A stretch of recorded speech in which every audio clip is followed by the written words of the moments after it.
Bilang isang ina, nangulila sa mga anak at sa mga pamilya, at kailangan ko talaga kumayod. Ang hirap man sitwasyon ko, pero ito lang ang masasabi ko. Lalaban ako hanggat kaya. Kailangan ko kumayod para kumita, para maibigay ko ang kailangan ng aking pamilya at kinubukasan ng aking anak.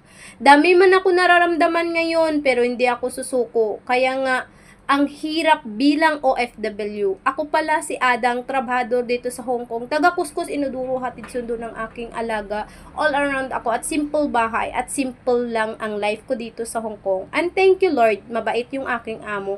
Ang kalaban dito sa Hong Kong is termination. Swerte ka na lang kung tatagal ka sa amo ko. Like me, until now, dito pa rin ako sa aking amo.